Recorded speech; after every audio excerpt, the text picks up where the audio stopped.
El cierre de campañas y la veda, la jornada electoral y el día después, la Conagua y el regalo a Bengoa con bienes de Jalisco y además la migración y política exterior, hoy en controversia.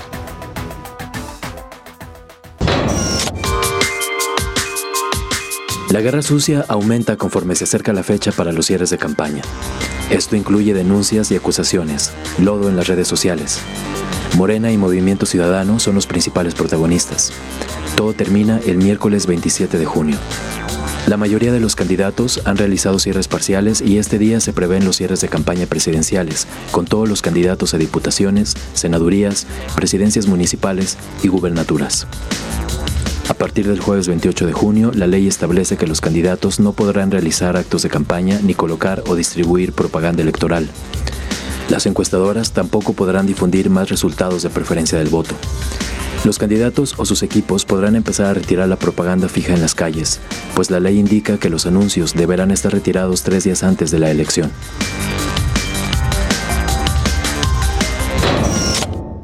Cierres de campaña, hombre, cada candidato tiene como 10 cierres de campaña. La verdad es que todo este proceso ha sido muy curioso. Lo largo, lo prolongado y cada ocurrencia que han tenido durante el mismo. Así iniciamos en controversia. Saludo a mis compañeros. Sonia Serrano, muy buenas noches. Buenas noches. Julio, ¿no? Mario Ramos. Bienvenido, Mario Ramos. Gracias por acompañarnos en esta ocasión. Un gusto estar con todos ustedes. David Gómez Álvarez. Buenas noches a todos. Y Jaime Barrera, muy buenas noches. José Ángel, buenas noches y buenas noches a todos. ¿Cuántos cierres de campaña y cuánta cosa, no? Pues sí. Mucho teatro. Fueron como regionales y algunos centrales. Cierran unas campañas que dejaron mucho que comentar respecto a la evolución que se esperaba, ¿no? Campañas que se quedaron por el nivel más bien en lo electorero, donde se privilegió el contraste de personalidades, en las que hubo mucho intercambio de acusaciones, que es inherente a las campañas y qué bueno que lo haya, pero creo que quedamos lejos de avanzar en elevar el nivel del debate para llegar al contraste de propuestas para los grandes retos del país, diría yo, del Estado, incluso de los municipios, de las propuestas legislativas. Unas campañas que también registraron un retroceso en el tema de la transparencia y de la rendición de cuentas. Nos quedamos otra vez en campañas de simulación, tanto al hablar de contiendas internas y de precampañas, donde lo dijimos aquí en su momento, eran contiendas internas donde había un solo candidato.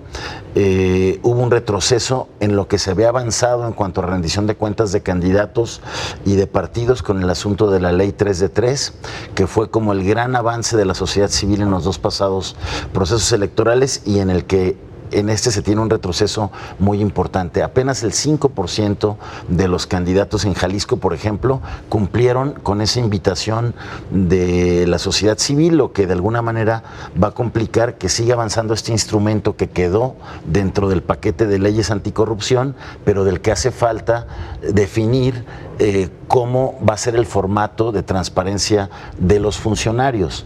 Y hace más difícil también que evolucione para meter a la ley electoral que sea ya un requisito y una obligación para los que quieran ser candidatos. Creo que eso habrá que rescatarlo, es algo que queda ahí como en la agenda pendiente. También se avanza poco en la fiscalización de del financiamiento de los partidos políticos. Hay ahí claras huellas de financiamiento ilegal proveniente del erario, o sea, de los distintos gobiernos para apoyar a sus candidatos, de empresarios que buscan algún privilegio en los futuros gobiernos y, lo más grave, de la delincuencia organizada, que dejó como nunca una huella de sangre con más de, creo que con los muertos de ayer en Oaxaca, creo que se eleva a 144 entre candidatos, alcaldes, exalcaldes, precandidatos, alcaldes con licencia buscando la reelección, como pasó en Jalisco, en Jilotlán. Entonces, bueno, pues ahí hay una agenda muy clara de los pendientes que tiene que haber para evolucionar lo que son las campañas políticas y que se quedan con todas estas asignaturas pendientes. Y además del hartazgo ciudadano, perdón, Sonia, ¿qué nos dejan estas campañas? Yo no sé si lo largo que fue la campaña, que si le sumamos lo que fueron las precampañas, que además fueron acompañadas por pocos procesos internos en los partidos políticos, es decir, casi todos tenían candidatos definidos, sobre todo a los cargos más importantes. Desde hace 6 meses, nos echamos 6 meses justamente de estar escuchando básicamente lo mismo. Y además con la cantidad de cargos que hay en disputa, pues se dispersó muchísimo más la oferta electoral. ¿Y qué nos encontramos? Pues que los partidos que lograron dejar algo de presencia en realidad son los que han utilizado la estrategia de algún tema, no sé, por ponerte un ejemplo, el tema de la pena de muerte, ¿no? Que sin analizar, sin profundizar, sin cuadrarla jurídicamente e incluso sin que sea viable, se queda por ahí en la memoria del ciudadano más por el impacto que por lo que en sí pueda representar la propuesta. Este es un ejemplo clarísimo de la estrategia que se sigue para dejar huella en algunas campañas. Lo vimos aquí, por ejemplo, con el tema de la otra universidad o con el tema de la refundación. No sabemos qué es, no sabemos cuánto cuesta, no sabemos para qué sirve, pero se queda ahí como en el ambiente. Eso es a lo que le apostaron los políticos, porque luego ya en los ejercicios que ha habido de revisión de cada uno de los temas, de cómo se haría frente, vemos que ni en seguridad, ni en cultura, ni en educación, ni en salud, ni en medio ambiente, en todos los temas que tendrían que ser eje y que nos tendrían que dejar claro cuál es la oferta que tenemos los ciudadanos, los candidatos no plantearon opciones claras sobre cómo atender y mucho menos cómo resolver las necesidades del Estado o de los municipios. Se dispersó muchísimo y bueno, pues hubo ingredientes adicionales, ¿no? Este tema de la seguridad, ya sea un recuento, Jaime, de cómo pega en términos numéricos, pero luego también cómo pegó en el tema de la movilidad de los candidatos. Vimos a muchos candidatos limitando sus salidas, no acudiendo, este tema de los mítines durante todo el día, visitando varios municipios, dejaron de hacerlo. ¿Por qué? Por el riesgo que implica moverte en las carreteras ya prácticamente de la tarde en delante, sobre todo si no tienes una estructura de seguridad como la que tenían quienes son considerados punteros. Entonces, pues, ¿qué hicieron? Dedicaron los candidatos de los partidos más pequeños sus campañas prácticamente a entrevistas en medios de comunicación, alguna que otra actividad en la zona metropolitana de Guadalajara y muy de vez en cuando actividades fuera de la zona metropolitana. Los candidatos a diputados también, algunos admitieron que les pidieron que no visitaran ciertas zonas, que les pidieron que no abordaran ciertos temas. Muy acotada estas campañas también por la seguridad. Y hubo quienes pusieron el pretexto para simplemente no salir, porque pues claro, te sale, es más cómodo y te sale más barato. Exacto. Te ahorras una lana. Quisiera abordar un tema que ha estado muy presente, que es el elefante en el cuarto, del que se habla poco, pero que se siente mucho, que es el financiamiento a los partidos políticos. Se acaba de, digamos, hacer público un informe, un reporte, un estudio que se llama Dinero bajo la mesa, que es sobre financiamiento ilegal en campañas electorales en México, donde básicamente Luis Carlos Ugalde de Integralia Consultores toma como unidad de análisis la gubernatura, deja de lado la presidencia, la senaduría, las diputaciones, las alcaldías, se centra solamente en las gubernaturas, y lo que él estima es que el tope promedio de las campañas a gobernador en este país es de más o menos 50 millones de pesos. Algunas menos, la más chica creo que es Campeche y la más alta es el Estado de México. Y por cada peso que se gasta en una campaña a gobernador hay 15 pesos que se gastan de forma ilegal y que provienen básicamente de 3 fuentes. El crimen organizado, que es la más difícil de estimar y de rastrear por razones incluso de seguridad, pero que hay una dimensión enorme que cada vez explica más triunfos, derrotas, muertes, declinaciones, renuncias. La segunda es las aportaciones privadas que no se reportan y que se van por abajo de la mesa de cada vez más empresarios que esperando algún retorno, algún beneficio futuro, ya sea obra pública, contrataciones, compras y demás, apuesta a determinados candidatos. Y la tercera, por supuesto, es el desvío de recursos que provienen fundamentalmente de gobiernos subnacionales, aunque no está exento el nacional, el federal. Y en ese sentido, lo que vimos como parte de esta abrumadora campaña, que en efecto es la más grande de la historia, son 19,000 cargos en disputa, considerando concejales, regidores, alcaldes, presidentes municipales, diputados federales y locales, senadores, presidente de la República y gobernadores, son 19,000. Es una cosa monstruosa por el empate de los calendarios electorales de muchos estados que antes estaban dislocados del federal, cómo van convergiendo, y hoy tuvimos 9 gubernaturas, incluido la Ciudad de México. Pero la parte que me parece bien interesante es que como las últimas reformas políticas han impedido que los partidos políticos compren espacios en radio y televisión, medios de comunicación, y también la parte de redes sociales, pues ya encontró sus límites, aunque le siguen metiendo muchos millones de pesos en pauta. Al final del día, donde más dinero se ha canalizado, sobre todo el ilegal, es justamente en la movilización territorial, en las campañas de tierra. Y por eso hemos visto grandes mítines, a pesar de que hay efectos inhibidores como la inseguridad y demás. En general hemos visto muchos más eventos de campaña en pueblos, plazas, en mítines, donde pues básicamente es donde se gasta el dinero para movilizar el voto, pero también es un ejercicio de cara a la jornada electoral del 1 de julio, porque va a ser mucho la capacidad de movilización lo que determine el voto. Y eso lo hemos visto en otras votaciones donde justamente por no haber salido a votar, como en el caso de Brexit en Inglaterra o del referéndum en Colombia, no se ha podido lograr eso, y por tanto hoy los partidos saben que movilizar en la jornada puede ser determinante para los resultados electorales. Oigan, ¿qué va a decir la visita? Le estamos dejando un minuto, Mario Ramos. Está bien. Gracias. Bueno, yo creo que las campañas... ¿Perdón? Yo creo que estas campañas evidencian de nuevo la necesidad de otra reforma electoral. Hay que recordar que esta reforma... No amenaces. Voy para allá, José. Sí es necesario. Sí es necesario. Mira, todas las reformas han tenido un eje, ¿no? Garantizar la equidad en las contiendas, ¿no? Pero ya creo que con esta legislación que pretende ser muy rigurosa, ¿no? A medios de comunicación, candidatos, partidos, a todos, hay una camisa, un chaleco de fuerza que lo único que está consiguiendo es la simulación, ¿no? Hay una legislación más rigurosa en el tema de fiscalización, y lo que están buscando los partidos y los candidatos es darle la vuelta. Creo que estas campañas no queda conforme ni los ciudadanos, ni los partidos, ni los candidatos, ni la autoridad electoral.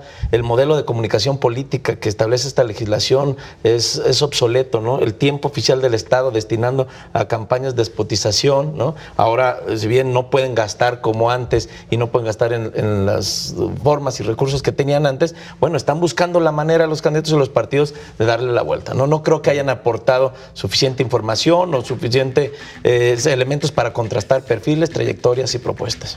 Tenemos que ir a la pausa y seguimos platicando acerca de la jornada electoral y el día después. Es decir, seguimos con temas electorales, no se vaya.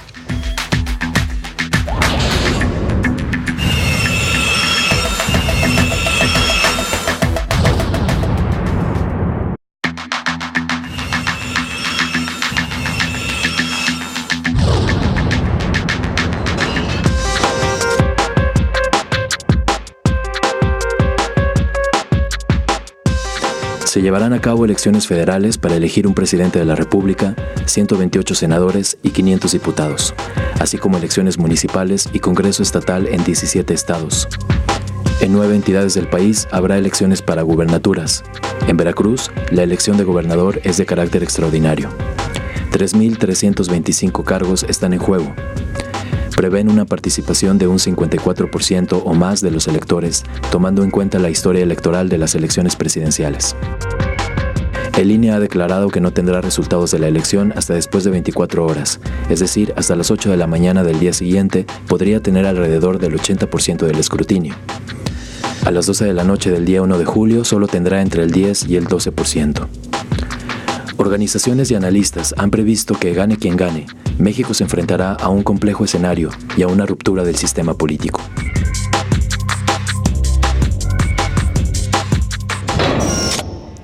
A propósito de estos temas, Canal 44 a través de Twitter realizó un sondeo del cual nos permitimos compartir a usted en estos momentos. Y también aprovecho para recordarle que el domingo, este domingo 1 de julio, desde las 8 de la mañana, Canal 44, Radio Universidad de Guadalajara y todas sus plataformas estarán ofreciendo a usted una cobertura completa acerca de estas elecciones 360, para que usted nos acompañe. Insistimos, desde las 8 de la mañana y hasta que haya resultados, aunque amenazan con que los resultados ya prácticamente definitivos serían hasta el día siguiente. Seguro conoceremos las tendencias y algunas de estas ya irreversibles.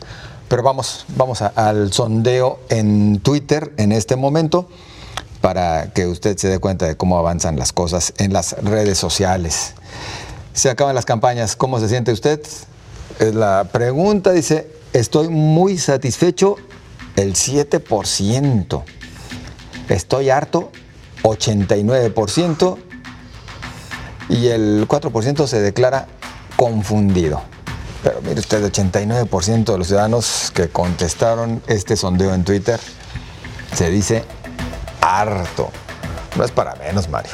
Claro. Bueno, como decíamos antes en el otro segmento, pues las campañas no le aportaron mucho a los ciudadanos, ¿no? Y yo creo que se debe también al formato en el que se están desarrollando las campañas, ¿no? El ciudadano espera sí conocer a los candidatos, ¿no? Sus trayectorias, sus perfiles, y creo que se perdieron ahí un poco los candidatos. ¿Qué podemos esperar en la jornada electoral? ¿De verdad una participación histórica? Yo creo que va a ser el promedio que se ha establecido.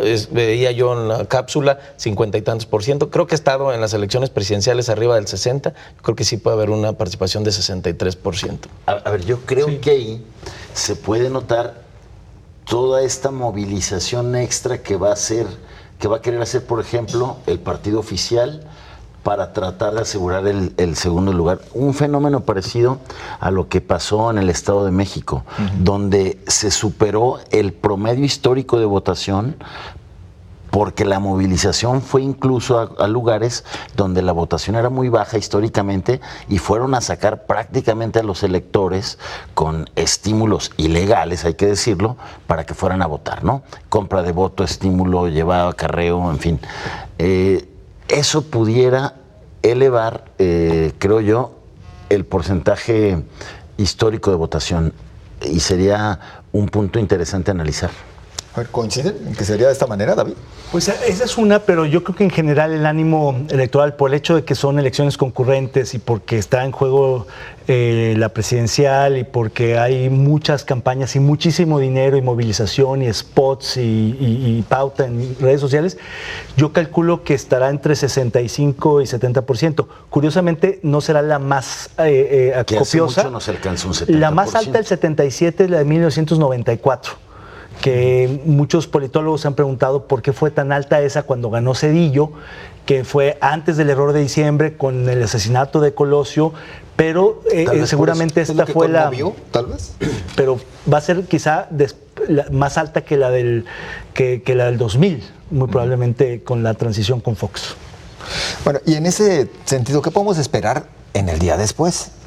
Luego de que vimos unas campañas en las que todos los ánimos Tú siempre muy quieres que caldeados. haya bolita mágica. Por favor, Sonia. No, pues no si sé, qué depende chiste. de los resultados.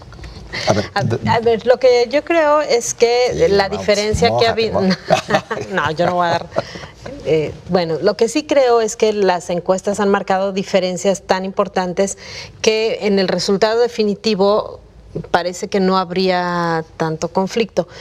Yo la verdad, por cómo han funcionado los procesos, por ejemplo en Jalisco, veo muy complicado hablar de un fraude. Sí creo que puede darse este tema de la movilización, pero luego también nos hemos dado cuenta que ni siquiera ha sido tan de buenos resultados para los partidos políticos. Ahora sí, como decía un candidato, pues agarran lo que les regalan y votan por quien quieren, ¿no? Es lo que creo que aquí lo que sí podríamos, lo que sí podría ser o llamar la atención en Jalisco podría ser si realmente estaremos ante el voto diferenciado, que prácticamente en todos los sectores se habla de eso. Tú le preguntas a cualquier persona cómo va a votar y te habla de un voto diferenciado. Creo que esto hablaría quizá de un electorado muy maduro, y de un Estado que avanzó, porque además, a diferencia de lo que sucedió a escala nacional, salvo algunos señalamientos en contra de uno de los candidatos, tuvimos una guerra sucia bastante tenue en Jalisco, ¿no? Y en general en el país, comparada con 2006, yo creo que hubo... No, bueno, la campaña de las llamadas y todo estuvo más intensa que nunca. Pero también ocurrió en 2006 y cosas donde hubo el peligro para México, y en esta ocasión siguió, pero ya no con la supuesto. misma fuerza. Yo lo que creo es que las tendencias en las encuestas son tan contundentes que eso va a permitir que los resultados, que van a fluir lentos, por cierto, por toda esta cuestión técnica del INE, de todos modos no van a, digamos, poner en duda los resultados electorales del Ejecutivo, no así del Legislativo, donde yo creo que es ahí donde va a estar la atención puesta a partir del 1 de julio. Es decir, creo que en el caso de la elección del Ejecutivo Federal, las tendencias las confirmarán los resultados electorales, pero las tendencias para el Legislativo son las que son todavía inciertas por las muchas fórmulas que están en juego para integrar el poder legislativo. Y también quizá en el caso de 2 gubernaturas, que son las más cerradas, Puebla y Veracruz, no así las demás, que me parece que también las encuestas las han mostrado muy definidas ya de antemano. Y creo que el conteo del miércoles del INE será definitivo para saber cómo va a quedar integrado el Congreso Federal y algunos congresos locales que también son complicados de estimar por las fórmulas, por los proporcionales, los plurinominales y demás. A ver, Este anuncio del PREP, de que será más lento la contabilización de votos y que por lo tanto nos podríamos llevar hasta las 8 de la mañana del día siguiente, volvió a encender focos de alerta en los ciudadanos y a algunos hasta les molestó, porque decían, a ver, entonces, pues, ¿qué? ¿Que están preparando parte fraude? de esta reforma que concentró en el INE responsabilidad. Exacto, va a haber una mesa un cuello de directiva casilla, botella. una sola casilla. Sí, Una hay sola casilla. 2 secretarios, se van a poder contabilizar los votos del presidente y gobernador al mismo tiempo, pero sí lo va a hacer más lento. Solo señalar que va a haber conteos rápidos, tanto en la elección presidencial como en la de gobernador, y eso permitirá que... Conteos rápidos oficiales, ¿no? Que oficiales, es lo que es sí. diferente a los procesos anteriores. Sí, es una muestra, ¿no?, representativa, confiable, y si está fuera del margen de error, yo creo que a las 11 de la noche podemos tener resultados representativos, confiables. Claro. Si estamos ahorita planteando más o menos la expectativa del día después, no podemos dejar de tocar el tema de toda esta incertidumbre que creó esta serie de decisiones polémicas el Tribunal Electoral del Poder Judicial de la Federación, que más que certeza ha creado una serie de incertidumbre en el órgano, en el cuerpo colegiado que dirá la última palabra del proceso electoral. Hay incluso un llamado que se hizo la semana pasada del Observatorio Nacional Electoral, que integra pues un grupo de expertos en este tema electoral, y que dice hay que vigilar muy bien la manera de funcionar de los magistrados del Tribunal Electoral, que desde que asumieron en 2016 pues generó dudas la manera en cómo se integró el cuerpo y las decisiones, la decisión importante que tomaron, por ejemplo, en 2017, de avalar elecciones tan cuestionadas como las de Coahuila y el Estado de México.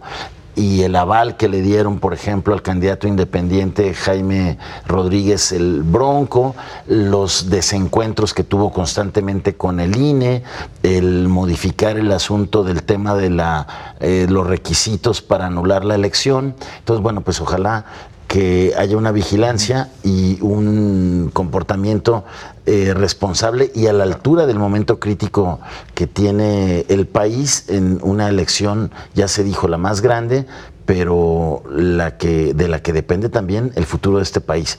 Creo que lo mejor que nos puede pasar es que la autoridad electoral cumpla, se cuenten los votos y se le dé el triunfo al que gane y no se quiera hacer ningún tipo de maniobra para alterar la voluntad popular, ¿no? Mario. Después de la jornada creo que hay que tener la mirada puesta en el tribunal, justo por lo que acaba de decir Jaime.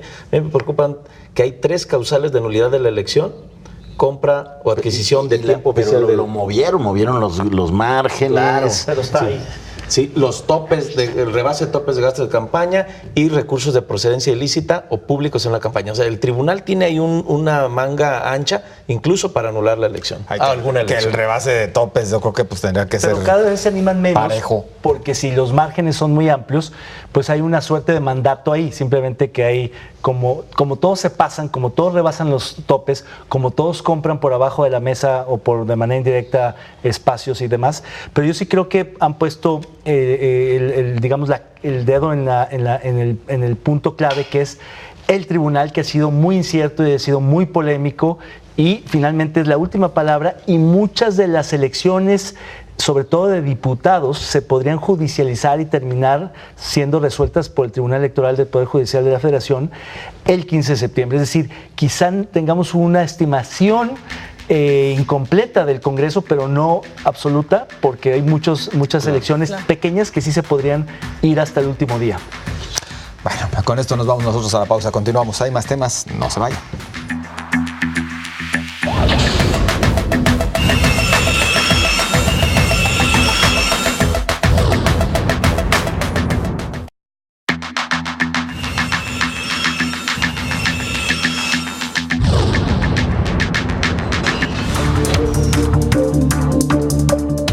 Abengoa es una multinacional española que se dirige a los sectores de la energía y el medio ambiente. Produce electricidad a partir de recursos renovables, pero con muchas historias y antecedentes detrás.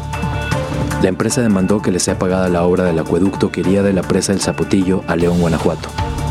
El monto reclamado es de 5,000 millones de pesos, no obstante no haber construido ninguna parte de esta obra. La empresa española renunció a la obra denunciando que Conagua solo entregó el 46% del derecho de vía y de esas superficies solo el 9% cuenta con permisos. Tampoco entregó el cambio de uso de suelo en terrenos forestales y otros requisitos. Conagua se enfrentó a Abengoa judicialmente demandando incumplimiento de contrato. La discusión prosigue en medio de la autorización de los decretos de terminación de veda en diversas regiones del país. Y desde el inicio, Sonia, la Conagua saludando con sombrero ajeno. Hay un montón de irregularidades en torno a este proyecto que lo único que hacen pensar después, si las analizas en su conjunto, es una gran corrupción en torno a la misma. La forma en que se redacta el título de concesión que se le entrega a la empresa española Abengoa le da todas las ventajas para que en cualquier supuesto la empresa salga ganando. En el contrato se establece, por ejemplo, que Conagua le debe entregar los derechos de vía 100% liberados, libres, gratuitos, etcétera, que le debe entregar los permisos de las mismas, y después en algunas modificaciones se fue cambiando el esquema de financiamiento de manera tal que los créditos que obtenía Abengoa para ejecutar la obra eran bastante flexibles, y la parte que le correspondía al gobierno federal, que era 49%, era fondo perdido, cuando el cobro de la concesión lo iba a hacer solamente la empresa. Es decir, le dieron la tierra, le dieron los trámites, le dieron el crédito, pero además con las cláusulas de rescisión de contrato favorables para que en caso de que este contrato no se lleve a cabo, la empresa pueda recuperar. Lo que está demandando ahora Abengoa al momento de renunciar a la concesión es que le paguen como si hubiera ejecutado la obra, pero además como si hubiera prestado el servicio de agua durante más de 20 años. En realidad el cálculo de los 5,000 millones de pesos es bastante conservador y equivale al cálculo que se había hecho en principio de cuánto iba el proyecto, que eran 8,000 y tantos millones de pesos, de los cuales 51% le correspondían a Abengoa, y que seguramente se ha ido actualizando. Hay quien habla que ya van 27,000 millones de pesos, y hoy nos decían los expertos en el tema que el proyecto, por cómo está y por los problemas que tiene de liberación de derecho de vía, podría superar los 50,000 millones de pesos. Es decir, lo que parece es que este proyecto, la única salida que tiene es la cancelación, el tema del trasvase. Y la otra parte es pues todo lo que hizo Conagua para que esto fuera posible, que yo no sé si lo hacen en un nivel de inocencia y de ignorancia tremenda, o de corrupción. Porque primero, esta parte, en el caso de Jalisco, lo que se acaba de documentar en la controversia que presentaron los diputados es 98 bienes de Jalisco, entre cauces, arroyos, derechos de vía en carreteras y en caminos vecinales, que son del Estado. A Conagua se los entrega a Bengoa como si fueran de su propiedad, sin que el gobernador Aristóteles Sandoval diga nada y sin que el Congreso del Estado lo haya autorizado. En este caso, al enterarse, el gobernador tendría que haber emprendido acciones administrativas y penales en contra de los funcionarios de agua, en particular de José Elías Chedid, que es el que firma este acuerdo. Pero además lo que nos hemos ido encontrando es, Conagua le entregó a Bengoa terrenos particulares sin la autorización de los propietarios.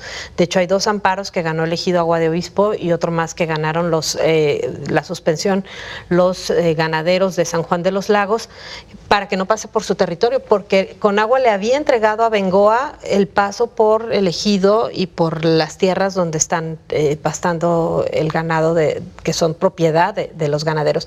Pero le entregó además derechos de vía de SCT, que SCT ya le dijo, no, por aquí no puedes pasar, esto es una autopista. Le entregó derechos de vía sobre ductos de Pemex, que Pemex ya también dijo, no, pues por aquí no puede pasar el acueducto, sobre el drenaje del Boulevard López Mateos en la ciudad de León, y le dice al Zapal, mueve tu drenaje porque por aquí va a pasar el acueducto.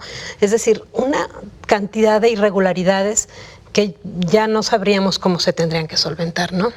Entonces, como dice Sonia, pues lo único que queda es la cancelación. Totalmente. A ver, todo esto que se ha descubierto agrava aún más la decisión del gobierno estatal de contratar esa empresa para el tema del trasvase, y lo agrava porque ya habíamos comentado que fue una mala decisión el contratar a una empresa que estaba prácticamente en bancarrota. O sea, estaba en bancarrota y a pesar de eso se le contrata, hay un aval del gobierno del estado, que sería muy grave haberlo hecho teniendo en conocimiento todo este tipo de abusos que desde el gobierno federal ya se le habían otorgado a una empresa que, insisto, estaba prácticamente por desaparecer. Era como un contrato que era como la salvación de esta constructora, que ya tenía un montón de pleitos en otras partes del mundo, ¿no?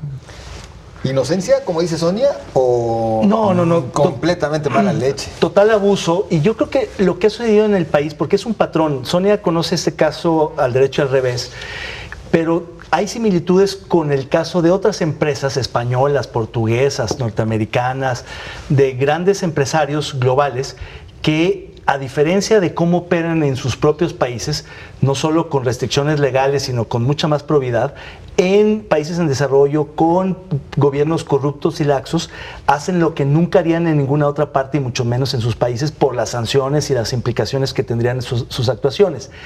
Y es el mismo caso, por ejemplo, también de empresas nacionales, pero que no son jaliscienses, no son locales, pero que también operan aquí, como el de las fotomultas, que al momento de que se les pidió retirarse, quieren cobrar y quieren llevarse como si hubieran trabajado el resto del sexenio, es decir, como si hubieran, digamos, cobrado o queriendo cobrar salarios caídos, ganancias estimadas no obtenidas, infraestructuras, inversiones que no realizaron, pero como si las hubieran hecho. Es decir, un nivel de abuso tan desproporcionado y absurdo, que yo creo que es una mera estrategia de negociación para sacarle lo que puedan al gobernante, a la administración actual, porque saben que en la siguiente va a ser muy difícil y que en tribunales la van a tener complicada, aun cuando claramente muchos de estos contratos están pues mal hechos, y donde claramente los funcionarios responsables entregaron y comprometieron muchos de los activos y de los recursos públicos a estas empresas, con un claro tufo a corrupción, donde en la manera en que firman este tipo de contratos, pues se sabe que hay moches y que hay retornos por abajo de la mesa en las campañas o en cuentas en el extranjero para estos funcionarios que saben que sus días están contados, pero que va a ser muy difícil que los procesen por este tipo de casos porque es muy difícil probárselos.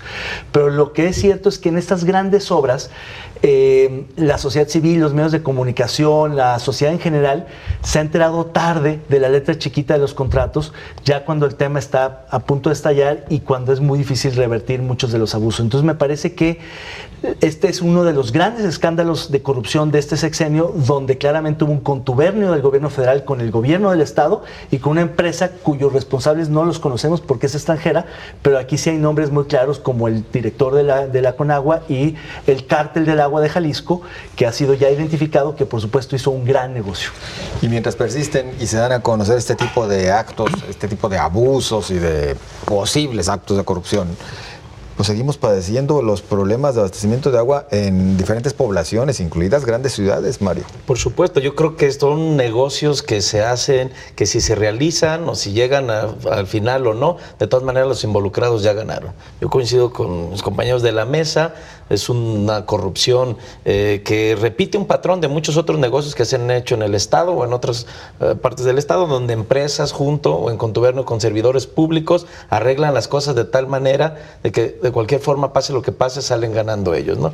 Y con cargo a los ciudadanos, no solo por los recursos que se están destinando, que ya se destinaron o que falta por destinar, sino sobre todo lo más importante, como tú lo señalaste, José Ángel, el servicio que pretendía brindarse con esta obra multimillonaria, pues no se va a recibir hacia los ciudadanos. Y es que al final lo único que queda es eso, Sonia, ya lo decías nada más para puntualizar. Cancelar el proyecto, cancelar el acueducto. Es que lo que hizo Conagua es decir, el acueducto va a ir de la presa del Zapotillo a la ciudad de León en línea recta y sin fijarse. Yo no sé si los funcionarios de Conagua hicieron el recorrido que llevaría el acueducto, porque además un acueducto de esas dimensiones no es un tubito que vas a pasar, sino que requieres además bloquear caminos, cerrar pasos, encerrar algunas de las propiedades. Por supuesto que no se puede. Después, cuando ganan el amparo, la suspensión en el amparo elegido y los ganaderos de San Juan de los Lagos, modifica el trazo y dice, pues no se puede por ahí, lo hecho por la autopista. Y SCT le dice, oye, pues no se puede por la autopista tampoco. Es decir, resolver todos estos problemas, indemnizar a todos los propietarios, porque queremos que el problema esté en Jalisco, pero ahora que se dan a conocer los documentos nos damos cuenta que, por ejemplo, donde se van a instalar las plantas en León, Guanajuato, también es propiedad privada. Le negaron los permisos a Bengoa porque le dijeron, oye, esto no es público, esto tiene dueño y el dueño está reclamando sus derechos, ¿no? Bueno, caso completamente atorado que debe resolverse y debe haber lo que no veo es a nadie queriendo resolverlo. Parece como que lo están dejando pasar para que pues no es morir. Estamos hablando de muchos miles de millones de pesos que podría perder el gobierno, ¿no? Vamos a algunos de los comentarios sobre este tema y el anterior tenemos de parte de ustedes en las redes sociales. Muchas gracias a Bengoa, demanda por 5,000 millones de pesos por una obra que jamás realizó. ¿Cómo debe defenderse Conagua ante esta demanda? Es lo que preguntó Canal 44. Usted nos responde, no se defenderá, perderá, pagará y repartirá. Gracias a Pancho Villa, así se firma en Twitter. Gracias por participar. Se acaban las campañas, ¿cómo se siente usted? Fue la pregunta de Canal 44 y algunos de los comentarios. Tibet Ramos dice, afortunadamente ya nos van a dejar de bombardear con información insulsa. Gracias, Tibet, por su comentario. Víctor Peralta dice, ya era hora de que se terminara esta telenovela de mentiras y más mentiras. Ojalá que ya no sigan con esas mensadas de campaña, que se terminen. De todos modos, el país está para llorar. El rico más rico y el pobre que se friegue, ¿verdad? Gracias, Víctor. María Guadalupe Roldán, harta, cada día me cansan más, no hay a cuál irle, muchas gracias. Y por último, Carolina Sánchez dice, me siento satisfecha por la respuesta a Morena. Gracias también por su participación, Carolina Sánchez. Con esto vamos nosotros a la pausa y continuamos.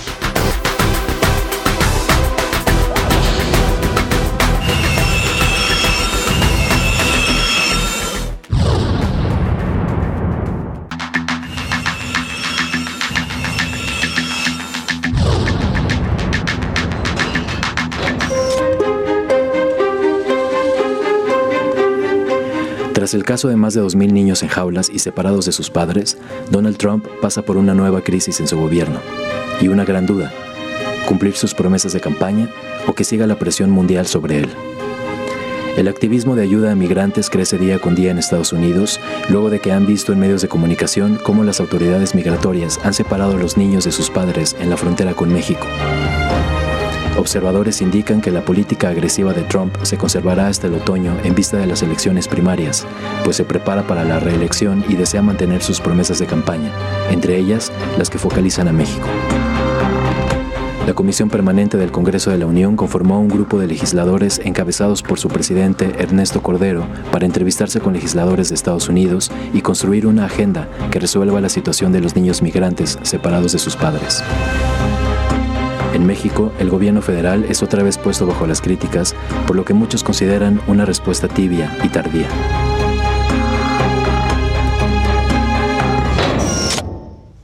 Decíamos que migración y política exterior. ¿México tiene actualmente política exterior? Pues yo creo que ya está muy comprometida con la situación nacional interna y me parece que este tema, que escandalizó no solo a México y a Estados Unidos, sino al mundo entero, tiene como trasfondo un intento de Trump de mandar un mensaje a los migrantes en el sentido de inhibir la migración porque ya rebasó límites humanitarios como es la separación de familias, que en efecto atemorizan a muchos que están intentando cruzar o que piensan intentar cruzar, porque en efecto muchos esto los inhibe, los hace reflexionar y pensársela dos veces, e incluso a muchos de los que están ilegalmente en Estados Unidos han estado pensando y considerando regresarse. Claro. Porque este es un punto y aparte, un quiebre, un punto de inflexión en la relación bilateral, porque sí toca una de las fibras más sensibles donde incluso al propio Trump se le desacomoda, digamos, su base de apoyo e incluso tiene voces en contra dentro de su propio equipo, de su esposa, la primera dama de Estados Unidos, de muchos legisladores republicanos y por supuesto la oposición de los demócratas y de muchos gobernadores y alcaldes de Estados Unidos. Y esto dieron marcha atrás. En efecto, yo creo que la reacción del gobierno mexicano es tardía y tibia. Yo hubiera aprovechado como gobierno mexicano a hacerlo mucho más rápido, mucho más estridente, porque estaba ganada de antemano esa batalla, porque nadie ahí tendría duda de si es correcto o no separar a una familia en esos términos, en esas condiciones y en esas maneras como lo hizo la migración estadounidense. Y en ese sentido creo que fue un balón, para ponerlo en una alegoría futbolera, totalmente desaprovechado, estando sin portero en el área chica. Ese fue un autogolazo, o mejor dicho, una patada en falso del canciller Videgaray, que está mucho más pendiente de asistir a mítines en Toluca de su candidato Mid y mandar una señal al PRI de que está ahí y no tanto a quien tiene que mandársela, que es al gobierno estadounidense o al legislativo estadounidense. Por eso la reacción de otros legisladores mexicanos de rápidamente armar una comitiva para ir al extranjero a tratar de cabildear que este tipo de cuestiones no se repitan. Es que, Mario, en materia de política exterior vemos un gobierno mexicano timorato, ajeno, tibio, ¿no? Con respuestas tardías. Digo, la situación ha ido creciendo. Yo creo que lo que podemos esperar es que Trump, de aquí a las elecciones, a sus elecciones, va a seguir haciendo de las suyas, ¿no? Y con este gobierno que ya está pensando, como decía David, en la campaña o en la salida, en la entrega, creo que debe preocuparnos y serán otros actores, ¿no? Los legisladores o los candidatos que ya serán electos en este momento, de aquí hasta noviembre, tendrán que tomar la batuta, las riendas y, bueno, encarar estos embates de Trump, ¿no? Que yo creo que van a seguir. Y procediendo en contra de cualquier garantía, de cualquier derecho por parte del gobierno de Donald Trump, que inclusive se da el lujo de salirse de la ONU, del área de derechos humanos de la ONU concretamente. Sí, retomando un poquito lo que está ocurriendo entre ayer y hoy con esta comisión especial que se integró de legisladores federales del Senado y de la Cámara de Diputados, lo que tendría que revisarse es a fondo en general el tema de la legislación en materia de migración. ¿Por qué? Porque la separación esta que ha causado tanto escándalo en realidad es una consecuencia de lo que es considerado un delito en Estados Unidos, que es el de entrar de manera ilegal a ese país. Es decir, un adulto que va a ser procesado penalmente por cometer un delito no puede ir acompañado por un menor. Es por eso que el gobierno de Donald Trump decide que los niños deben quedarse en un lugar en donde son resguardados mientras se decide qué sucede con ellos, con todo lo que esto implica, porque digo, si van de manera ilegal, por supuesto que no tienes documentado, seguramente muchos de estos niños ni siquiera tienen documentos con ellos, no sabes a quién se los vas a dar, no puedes entregarlo formalmente a nadie porque se supone que a quien se los entregues tiene que tener una custodia, es decir, es un tema mucho más complejo que decir siempre no los vamos a separar o una medida informal de que esto ya no se esté registrando, porque queda claro que el presidente Donald Trump no va a renunciar a esta aplicación de la ley con respecto a que es un delito ingresar ilegalmente a Estados Unidos. Los legisladores aprobaron un punto de acuerdo en donde hay medidas más duras que con respecto a la relación bilateral, que tiene que ver con algunos acuerdos en los que participa México con respecto a perseguir a la delincuencia organizada en materia de terrorismo y en materia también migratoria, por la vecindad que tenemos con Estados Unidos, que es lo único que tenemos para negociar en este momento, creo, porque si no ponemos esa carta sobre la mesa, pues entonces, ¿cómo le vamos a exigir a Estados Unidos que modifique esta política? El problema, creo, aquí va a ser si el gobierno de Enrique Peña Nieto está dispuesto a respaldar este planteamiento que hace el Congreso de la Unión a través de sus dos cámaras, porque una muy mala señal para empezar es que la serie de encuentros empezó ayer con reuniones con organizaciones civiles y sobre todo con algunos asesores y expertos en materia de migración,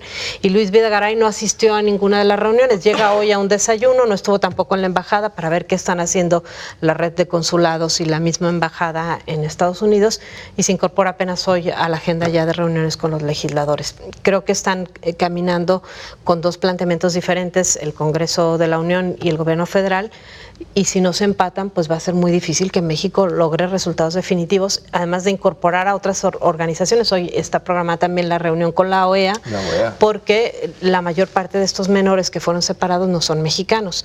Entonces, tiene que haber una forma de que otras naciones empiecen a sumarse a las presiones, pero yo insisto, México tiene los acuerdos en materia de migración, en materia de seguridad y en materia de terrorismo, que son su única carta de cambio para presionar al gobierno de Estados Unidos. Y Donald Trump insiste en su principal promesa de campaña, Jaime. Para él todo se resolvería si se construye el muro a lo largo de toda la frontera. Sí, a ver, sin duda la decisión la toma para seguir jugando para la tribuna, para su voto duro, a los que les prometió el muro. Como no ha avanzado el muro, pues radicaliza esta medida, pero sin duda se le pasa la mano, ¿no? Aprovecha esta ley que considera un delito entrar como ilegal a Estados Unidos, que no la promulga Trump, está desde Obama. Obama no la aplica para evitarse justamente esa bronca.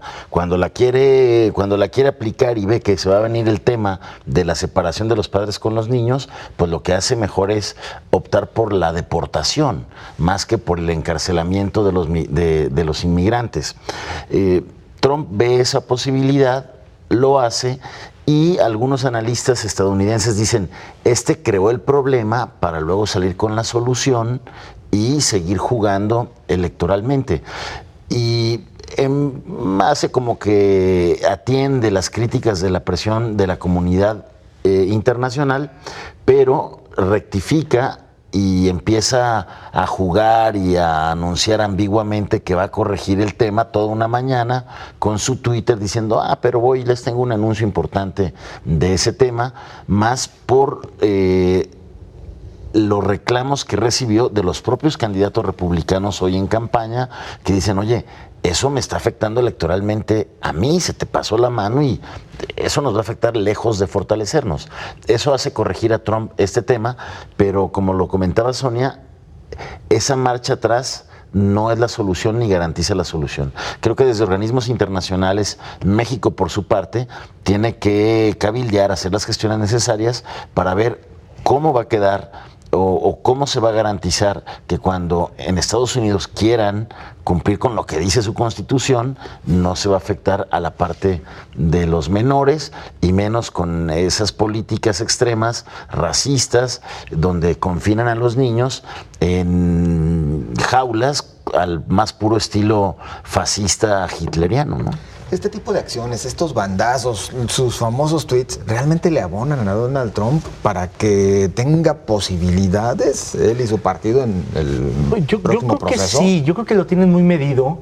Yo creo que justamente es un juego de apretar y ceder y va tanteándole. En este caso yo creo que sí se le fue un poco de control porque hubo una reacción mucho más virulenta y de reclamo de lo que hubiera esperado, incluso de republicanos y de gente de su equipo. Hubo renuncias, como siempre, cada vez que toma una de estas medidas populares para sus bases, pero totalmente incorrectas políticamente.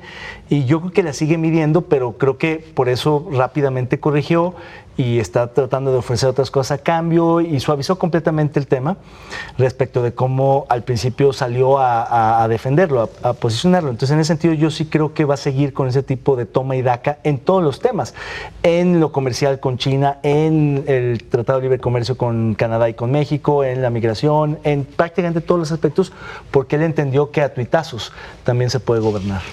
Y antes de despedirnos, vamos a las redes sociales. Gracias a ustedes que han participado a lo largo de este programa. Damos salida a sus comentarios. Abengoa demanda por 5,000 millones de pesos por una obra que jamás realizó. ¿Cómo debe defenderse con agua ante esta demanda? Dice Jalisco se seca, es la cuenta de Twitter. Reconocer el rechazo social, causa de fuerza mayor que eximiría de responsabilidad al gobierno federal y cancelar el proyecto en definitiva. Muchas gracias por su comentario. José Vargas dice, le felicito a la mesa por hablar sobre el agua y sobre la compañía que quiere construir el acueducto para darle agua a León y dar a conocer el problema. Muchas gracias, don José Vargas. ¿Cómo calificas el desempeño del gobierno mexicano ante las políticas agresivas del gobierno de Trump de enjaular niños aislados de sus padres? Dice A. Hernández, sin derecho a abrir la boca, y como si nuestro honorable presidente hace hasta lo imposible por echarle la responsabilidad a otros. Muchas gracias por su participación. Pues estamos llegando así al final de este espacio. Muchas gracias, compañeros. Buenas noches. Buenas noches. Muy amables.